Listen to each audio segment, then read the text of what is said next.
మనం చేసే పనులన్నీ సక్సెస్ కావాలని కోరుకుంటుంటాం. చాలా కష్టపడి కూడా పనిచేస్తుంటాం. కానీ కొన్నిసార్లు కొన్ని వర్క్స్ మాత్రమే సక్సెస్ అవుతాయి. కొన్ని సక్సెస్ కావు. అవి జాబ్ అనుకోండి, వ్యాపారం లేదా ఇన్వెస్ట్మెంట్స్‌లో కొన్ని సక్సెస్ అవుతాయి. కొన్ని సక్సెస్ కావు. తక్కువ ఎఫర్ట్ పెట్టినయి కొన్ని సక్సెస్ అవుతూ ఉంటాయి. బాగా హార్డ్ వర్క్ చేసినయి కొన్ని ఫెయిల్ అవుతూ ఉంటాయి. ఈ తక్కువ ఎఫర్ట్ పెట్టినప్పుడు సక్సెస్ అవుతున్న వాటిని మనం ఈరోజు చర్చించుకుందాం. ఎందుకు అలా జరుగుతుంది? ముఖ్యంగా ఇన్వెస్ట్మెంట్స్‌లో ఎందుకు అలా జరుగుతుందనేది చూద్దాం. మనం నేనైతే ఇప్పటికి చాలా కంపెనీలు మారాను. మారిన కంపెనీ అంటే జాబ్ మారే ప్రతిసారి కూడా 8, 10 కంపెనీలు ఇంటర్వ్యూలు అటెండ్ అవ్వడం, వాటిలో 1 అరా జాబ్ రావడం జరుగుతుంటుంది. మేబీ ఎక్కువ మందికి అలాగే జరగవచ్చు. ఎవరో ఒకరిద్దరే తప్ప ఎక్కువ మంది 10, 15 ఇంటర్వ్యూలు అటెండ్ అయితే 1, 2 జాబ్స్ అనేవి వస్తూ ఉంటాయి. అది కామన్. ఈవెన్ ఇన్వెస్ట్మెంట్స్ మనం 10, 15 స్టాక్స్ చూస్ చేసుకుంటే అందులో 1, 2 డబల్ అవుతుంటాయి. కొన్ని యావరేజ్ రిటర్న్స్ ఇస్తాయి. కొన్ని నెగిటివ్ కూడా ఇవ్వచ్చు. మీరు చూసుకుంటే వారెన్ బఫెట్ 500, 400, 500 కంపెనీస్లో ఇన్వెస్ట్ చేస్తే తనకి చివరికి మంచి రిజల్ట్ వచ్చింది. కేవలం 10 స్టాక్స్లోనే వచ్చింది.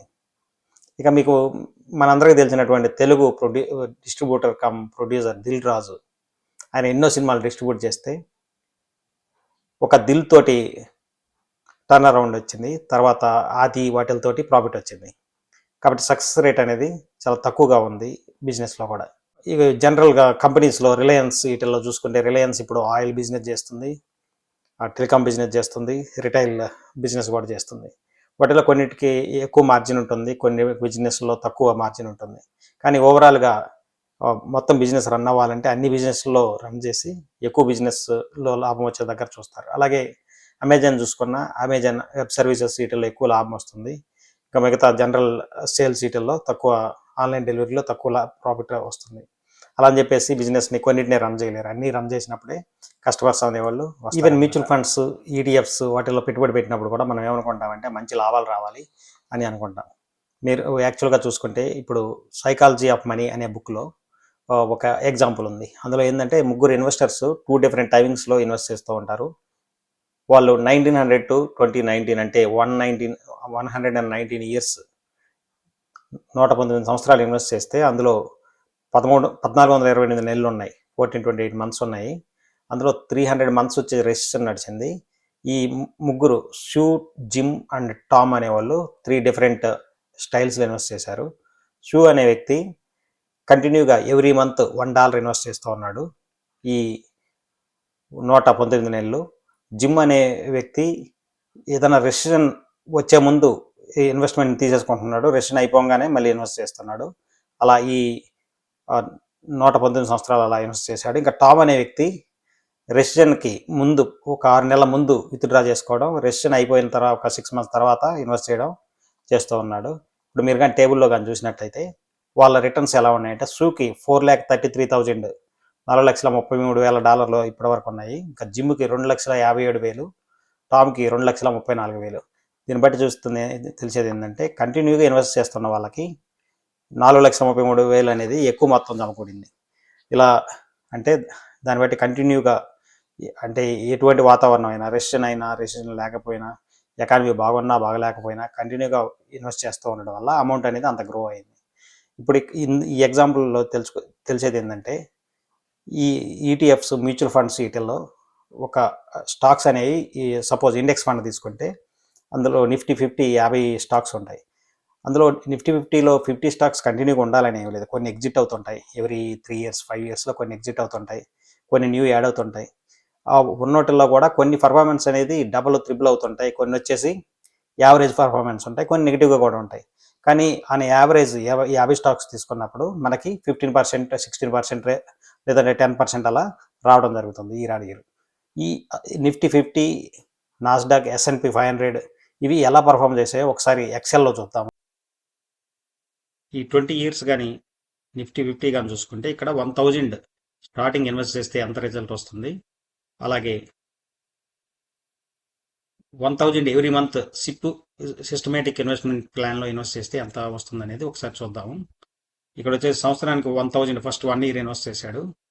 ఇక్కడ వచ్చేసి ఇయర్లీ 12,000 అంటే నెలకు 1000 లెక్కన 12 నెలలకు 12,000 ఇన్వెస్ట్ చేస్తే ఎంత యాడ్ అవుతుందో చూద్దాం. ఇక్కడ అలా 20 సంవత్సరాలు కానీ ఇన్వెస్ట్ చేస్తే ఇక్కడ 1000 వచ్చేసి 11,000 అయింది, అంటే 11 టైమ్స్ పెరిగింది.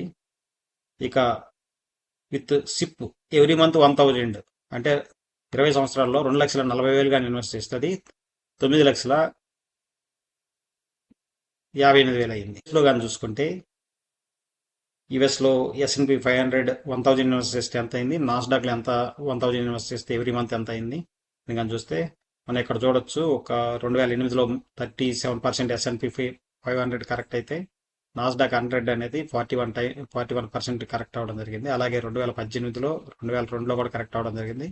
మిగతా సంవత్సరాల్లో బాగానే రిటర్న్ వచ్చింది. ఇక్కడ వచ్చేసి ఇది పర్సంటేజెస్, ఇక్కడ వచ్చేసి అమౌంట్ ఇన్వెస్ట్ చేస్తే ఎంత కాంపౌండ్ అయింది అనేది ఇక్కడ చూడొచ్చు.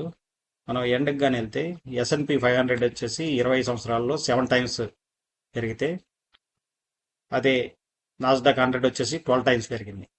ఇక్కడ కాంపౌండ్ ఇయర్లీ కాంపౌండ్ క్యాలిక్యులేట్ చేసాము, ఇక్కడ సిప్ క్యాలిక్యులేట్ చేయలేదు. సిస్టమేటిక్ ఇన్వెస్ట్మెంట్ ప్లాన్లో ఎంత పెరిగింది అనేది మనం క్యాలిక్యులేట్ చేయలేదు. ఈ విధంగా చూసినప్పుడు S&P 500 అనేది 7 టైమ్స్, నాస్డాక్ 100 అనేది 12 టైమ్స్ పెరగడం జరిగింది. ఇప్పుడు మనం చూసిన డీటెయిల్స్లో ఇండియా, అమెరికాలో నిఫ్టీ 50, S&P 500, నాస్డాక్ 100 ఇండెక్సెస్ గత 20 ఏళ్లలో ఎన్ని రెట్లు పెరిగింది అనేది చూసాము. ఇండియాలో అయితే నిఫ్టీ 50 11 సార్లు పెరిగితే S&P 500 అమెరికాలో 7 సార్లు, నాస్డాక్ 100 స్టాక్స్ అయితే 12 సార్లు పెరగడం జరిగింది. ఇది కంటిన్యూస్గా మనం గమనిస్తే ఏం జరుగుతుందంటే, ఇది ఎవ్రీ ఇయర్ అడిషనల్గా యాడ్ అయిన కొన్ని సంవత్సరాలు కరెక్ట్ అయినా కూడా ఓవరాల్గా ఎవ్రీ ఇయర్ వచ్చే గ్రోత్ అనేది యాడ్ అయ్యి కాంపౌండింగ్ వర్క్ అయ్యి 12 సార్లు, 7 సార్లు, 11 సార్లు పెరగడం జరిగింది. ఈ ఇండెక్సెస్లో కంటిన్యూస్గా ఏ స్టాకు అంటే కొన్ని మాత్రమే ఉన్నాయి, కొన్ని స్టాక్స్ ఎగ్జిట్ అయ్యాయి, కొన్ని కంటిన్యూగా మంచి పర్ఫార్మెన్స్ ఇచ్చాయి. లైక్ అమెజాన్, యాపిల్, టెస్లా ఇట్లాంటి స్టాక్స్ మంచి పర్ఫార్మెన్స్ ఇచ్చాయి. ఇండియాలో చూసుకుంటే Reliance, HDFC bank, Bajaj finance ఇట్లాంటి బాగా మంచి రిజల్ట్ ఇచ్చాయి. కానీ కొన్ని స్టాక్స్ ఎగ్జిట్ కూడా అయిపోయాయి. ఇండియాలో చూసుకుంటే JP అసోసియేట్స్ అనేది ఒకప్పుడు నిఫ్టీ టాప్ 2నో 3నో ఉండేది, ఇప్పుడు అది ఇండెక్స్లో లేకుండా ఎగ్జిట్ అయిపోవడం జరిగింది. ఆ విధంగా చూసుకుంటే ఓవరాల్గా ఈ ఇండెక్సెస్లో ఉన్నటువంటి 100, 50, 100, 500 స్టాక్స్ అనేవి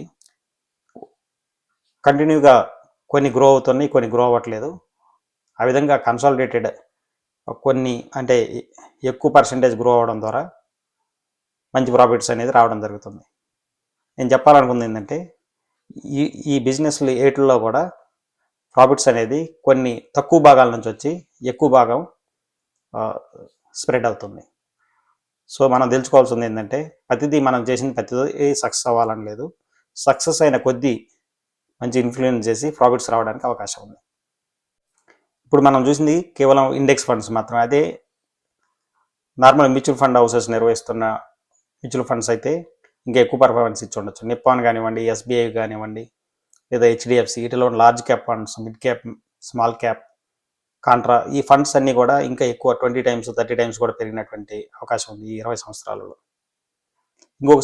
ఇంకొక వీడియోలో ఈ మ్యూచువల్ ఫండ్స్లో అమెరికాలో ఉన్నటువంటి ఇండెక్స్ ఫండ్స్ లేదా టాప్ టెక్ కంపెనీస్లో ఎలా ఇన్వెస్ట్ చేయాలి, ఇండియాలో ఉన్న మ్యూచువల్ ఫండ్స్లో ఎలా ఇన్వెస్ట్ చేయొచ్చు, లేదా ఇండియా నుంచి అమెరికాలో టెక్ స్టాక్స్లో ఎలా ఇన్వెస్ట్ చేయాలి, అమెరికాలో ఉన్న వాళ్ళు ఈ ఇండెక్స్ ఫండ్స్లో ఎలా ఇన్వెస్ట్ చేయాలి అనేది ఇంకొక వీడియోలో డిస్కస్ చేద్దాం. Thank you.